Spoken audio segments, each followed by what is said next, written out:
है आपका खोजे खजाना टाइम्स न्यूज में। आइए देखते हैं खबरें विस्तार से। मध्य प्रदेश की सरकार एक और प्रदेश में रोजगार बढ़ाने की बात करती है तो वहीं दूसरी ओर छोटे उद्यमी कारोबारों को बंद करने में जुटी है। प्रदेश सरकार का डंडा इन दिनों छोटे उद्यमी व्यापारियों पर चल रहा है और प्रशासन लगातार छोटी फैक्ट्रियों कारखानों को सील कर रहा है। जहां हम बात कर रहे हैं मध्य प्रदेश की आर्थिक राजधानी इंदौर शहर की, जहां लगातार प्रशासन और नगर निगम छोटे कारखानों को बंद करने में लगा हुआ है। लगातार कई दिनों से छोटे उद्यमियों पर कार्रवाई कर उनकी फैक्ट्रियां कारखाने प्रशासन द्वारा सील किए जा रहे हैं। हैरानी की बात तो यह है कि ना तो प्रशासन ने उद्यमियों को इस बात का कोई नोटिस दिया है और न ही किसी तरह की कोई सूचना इनको दी गई है। इसके बावजूद सीधे इनके कारखानों पर जाकर सीएम के आदेश का हवाला देते हुए छोटी फैक्ट्री और कारखानों को सील किया जा रहा है।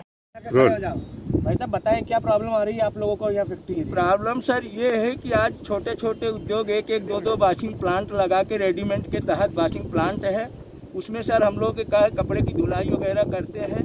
उसमें करीब एक वॉशिंग प्लांट में 10 लोगों को रोजगार मिल रहा है। वो सब बेरोजगार 8 दिन से हमारे सब एसडीएम कलेक्टर मतलब क्या बोलते हैं एडीएम और तहसीलदार वगैरह सभी टीम नगर निगम सब मिलके आके सब फैक्ट्रियां सील कर दी। रात को 12 बजे 1 बजे 2 बजे कभी भी छापा मारते हैं, कभी किसी के अंदर डायरेक्ट घुस जाते हैं 1-1 बजे और लोगों को लेबरों को परेशान करते हैं, ये करते हैं। तो मतलब हम लोग 8 दिन से 10 दिन से बैठे हैं। लेबर हमारे पास घर पे पैसा लेने आती, भैया आटा खत्म हो गया, दाल खत्म हो गई। पहले ही हम लोग 2 साल से कोरोना से परेशान हैं और सरकार से लोन कर्जा लेके जैसे तैसे करके हम लोग फैक्ट्री चला रहे हैं। एमआई भी भरना है, जीएसटी भी भरना है, सब चीज़ें भरना है।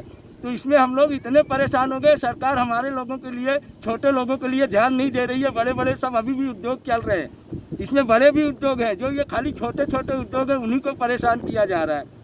और इसमें हमारी सरकार से एक ही गुजारिश है। अभी हमने विधायक जी महोदय से, अपने क्षेत्र विधायक शुक्ला जी के पास गए थे, उनने हमारे कलेक्टर साहब महोदय से बात करा। उनने एक ही चीज़ बोला कि ये हमारे हाथ पे कुछ भी नहीं है, ये सीएम साहब का डायरेक्ट आर्डर है कि सबको टोटल बंद करा जाए। तो मतलब उसका कुछ व्यवस्था करी जाए भाई, उसके बाद बंद करा जाए कि ये लोग जो हम 10,000 लोग बेरोजगार हो रहे हैं, इनका क्या समस्या है। हम लोगों के पास इतना, उन्होंने एक ही चीज़ बोला कि सब लोग कमाए, सबके पास पैसा है, ये बैठा के खिलाएंगे। ऐसा क्या है हमारे पास? क्यों बंद करा जाए? ये किस विषय पे बोला उन्होंने कि बंद करा जाए? ये बोले कि नाले में दूषित पानी जा रहा है, महात्माएं उसमें स्नान करेंगे, उनको दिक्कत आ रही। तो भैया पहले सरकार को ये अभी तक सो रही थी, 4 बार सिंहस्थ लगा तो 4 बार इन्हें 300 करोड़ रुपए बताते हैं कि मैंने सरकार से पैसा लिया। तो कहाँ लगा दिया 300 करोड़ रुपए? मेरे को एक न ड्रेनेज दिख रही नाले में। आज 100 साल से, मैं 25 साल से मेरे को इंदौर में हो गया है, 25 साल से ये मिले, उसके पहले चलती थी, वो पानी भी इसी में जाता था। तब सरकार सो रही थी क्या? आज सरकार जगी है। 10 दिन में नाले साफ कर लेगी। 300 करोड़ रुपए कहाँ गए? नगर निगम बोलती है 300 करोड़ इसमें लगा दिया। मेरे को कहीं ड्रेनेज दिख रही, जो पुरानी ड्रेनेज थी वो अभी तक टूटी है। सारी ड्रेनेज लीकेज है, ड्रेनेज का पानी में कचरा भरा हुआ है, पानी जा नहीं रहा है।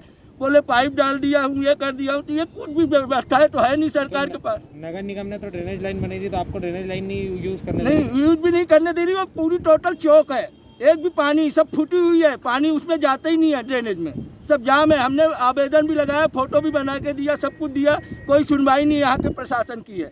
अब आप क्या चाहते हैं सरकार? हम ये चाहते हैं कि सरकार हमें। ताज़ा मामला इन दिनों इंदौर के पोलो ग्राउंड स्थित रेडीमेड वॉशिंग कारखानों व फैक्ट्रियों का है, जहां पर नगर निगम व जिला प्रशासन की टीम आए दिन कार्रवाई करने में जुटी रहती है। यहां पर प्रशासन की टीम किसी भी समय पहुंचकर कारखानों मालिक को परेशान कर कारखानों को सील करने में लगी है। बताया जा रहा है कि विगत 2 वर्षों से कोरोना की मार झेल रहे इन कारखानों में प्रशासन की कार्रवाई के बाद भूखे मरने की नौबत आ गई है, जिसके चलते यहाँ के कारखानों के मालिक व मजदूरों ने सरकार और प्रशासन के खिलाफ मोर्चा खोल दिया है। व्यापारियों का कहना है कि प्रशासन द्वारा नाले के नाम पर हमारी फैक्ट्रियों को सील किया जा रहा है, जो कि पूरी तरह से गलत है। हमारी फैक्ट्रियां पिछले 10 दिनों से इन्हीं कार्रवाई होगी वजह से बंद पड़ी है, जिससे ये काम करने वाले मजदूरों के लिए भूखे मरने की नौबत आ चुकी है। हम सरकार से मांग करते हैं कि आप हमें एक नई जमीन देकर वहां वाटर ट्रीटमेंट प्लांट लगाएं और हमारे कारोबार को सुचारू रूप से चलने दें।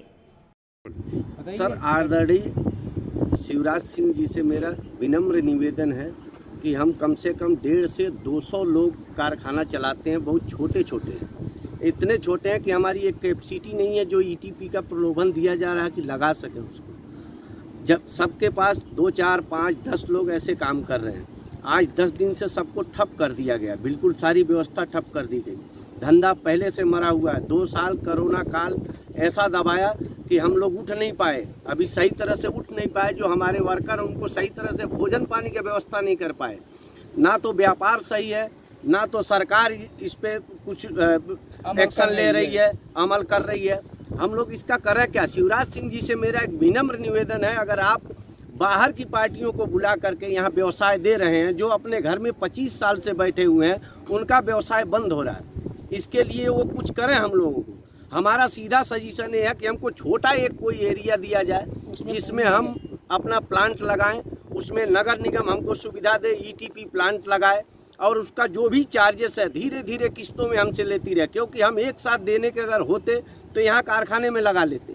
इतनी शक्ति तो है नहीं हम में, पर हमारा एक ही कहना है कि नगर निगम को जब 500 करोड़ दे करके फूटी ड्रेनेज लाइन बनवाई जा सकती है, तो 150 करोड़ रुपए लगा के इनको व्यवस्थित करके व्यापार भी दिया जा सकता है। अगर व्यापार नहीं देना चाहती सरकार, तो ये लोग सब धरने पे, आमरण धरने पे बैठेंगे और सरकार को इस बात को सुनना ही पड़ेगा। आज तक हमने सरकार से कुछ मांगा नहीं, दिया है, GST दिया है, टैक्स दिया है, सारी चीजें दे रहे हैं। अब उसके बाद भी अगर हम पतन में जा रहे हैं तो ये सरकार की जिम्मेवारी है, हमें संभाले।